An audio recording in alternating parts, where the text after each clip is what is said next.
Hey everybody, welcome to World of Tanks. This is another replay. This is of a historical battle. It is the Battle of the Bulge. It is the Germans here against the Americans. Now, let me just put the interface back on. This game is all about the Germans basically holding the ground. Although the battle is technically a battle where you have to capture 1 point and the other team has to capture your point, and that and vice versa. But because there are so many more tanks compared to the tanks that we've got, it's all about defending the area, because we know that the Americans are going to move quickly and they're going to try and basically pick us off one by one. So I make a decision very early on, as soon as the game starts in a couple of seconds or so. You'll see me type defend, and I say on the hill. Now the reason why I suggest this is because if the Americans want to attack us, they've either going to attack us along the hillside, which we have covered anyway because we'll be sitting there. They have to cross one of these three bridges, either this one here, the one in the middle, just about here, and one at the top where their spawn is. Now if they come across this bridge here, you'll see that the setup of the German forces is around this bush area here. There's going to be 2 or 3 tanks there, especially one of the Tigers, which is a very important tank in this battle.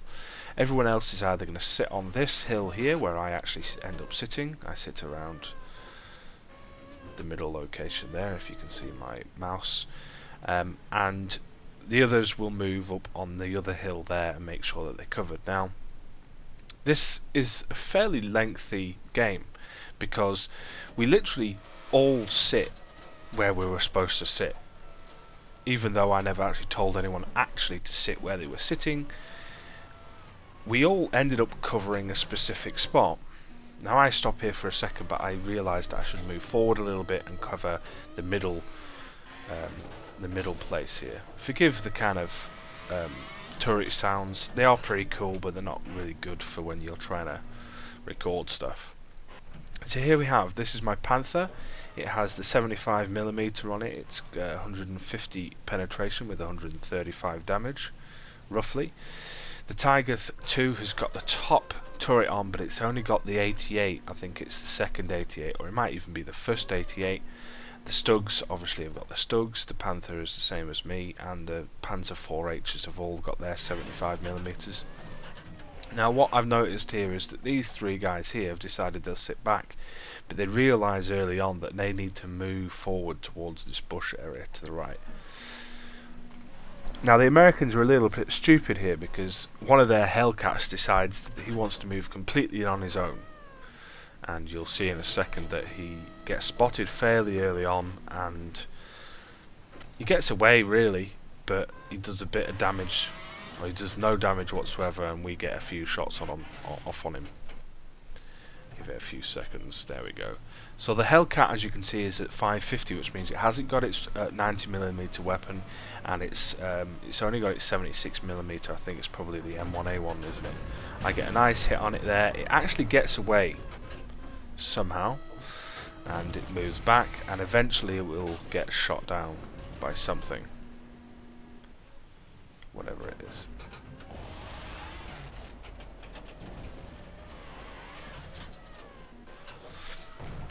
And there we go. Tiger 2 takes it down, and then now I'm engaging the M4 Easy 8, one of the Shermans. We got the Hellcats moving across. The Hellcat's really silly and goes into the water and drowns himself. There we go. Goodbye. That's 1 down. We lose the Panzer 4H, but it doesn't really matter because that Tiger 2 can absorb pretty much anything that's thrown at it whatsoever. I move now to cover this area just in case they move into the buildings, and this is how the battle really progresses. We all sit on this little hill, they try and come across the bridges, and we start basically hitting them. I'll move to this so we can see.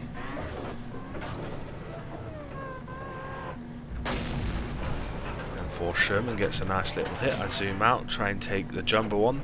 Jumbo front arm is actually really decent, so, and it actually takes quite a few hits. The Wolverine goes across. I hit the Jumbo in the turret. The Wolverine seems to go into the water there, but he gets away. Jumbo takes another hit. Bounces though. Wolverine, I think, is going to get across, but he's not going to last very much longer. There he goes. He drowns like an idiot. That's 2 drowns. So we've only got 2 kills at the moment, and we've lost one of our tanks.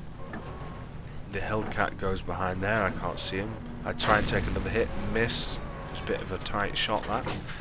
But the Jumbo is going to try and come across again. As you can see, the Tiger 2 on the top of the map has actually decided he's going to go around, and he's doing a really decent job of just kind of pulling the forces apart, because he can take anything that these guys can throw at him. I think he's realised that. Jumbo bounces. I'm going to take another shot. He is actually going to get a shot off on me here. He's using HE because he can't really penetrate my...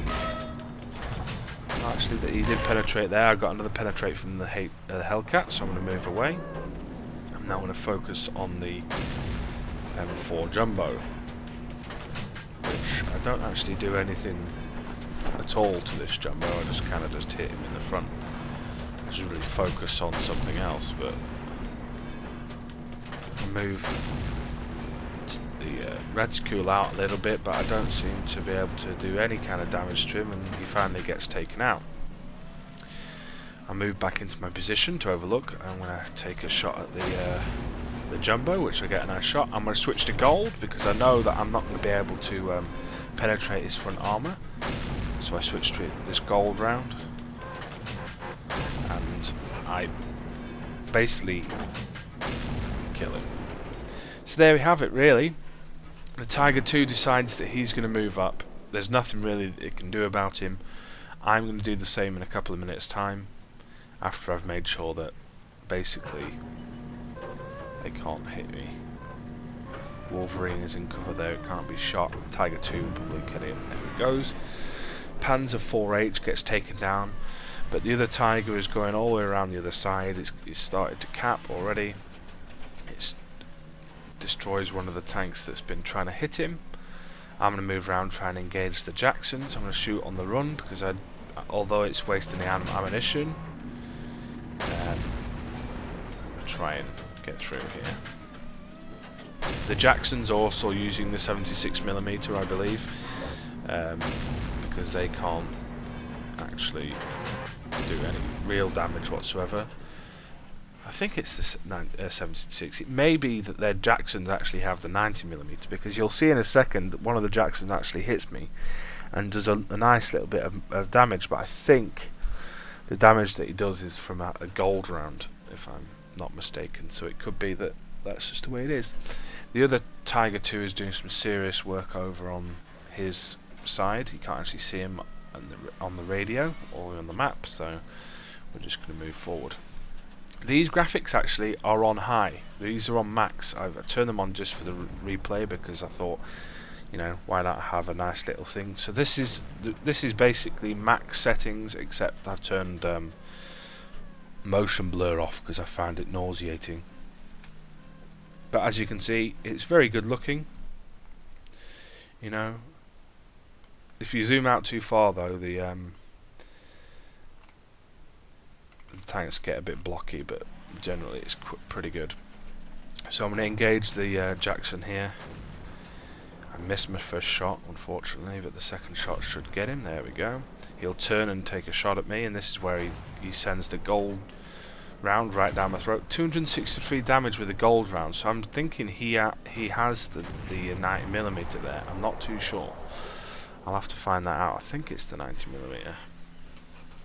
And now I'm going to engage the final Jackson and get the final kill of the game. And in general, I've been very pleased with these historical battles. They take a little time to get into, and I do a nice little ramming to finish. There we go.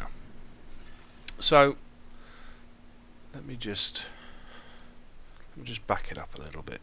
It's going to load again because that's just how it works. Let me just pause it at the point where I blow this guy away. You'll notice there's a lot of differences in the graphics and such. Maybe some of you may not actually even notice anything different. That's a nice little end shot there. Let's just turn that off. You'll notice that I've got colours on my a tank that shows penetrations and ricochets. That's just a thing that I have for the mod. Anyway, let me just wrap this up. Historical battles are really fun because they kind of level the playing field, because not everyone has the upgrades that they need, and when they play in normal battles, what this does, it literally just changes your whole tank to sit and fit in the historical function. That's why I have the 75mm second weapon for the Panther and the first turret. That is why the Panzer 4H is actually quite useful in this battle, because they can penetrate a lot of the armour that you can fight against. The Tiger II is incredibly overpowered. That's why the Americans have more tanks, because that's the way it works.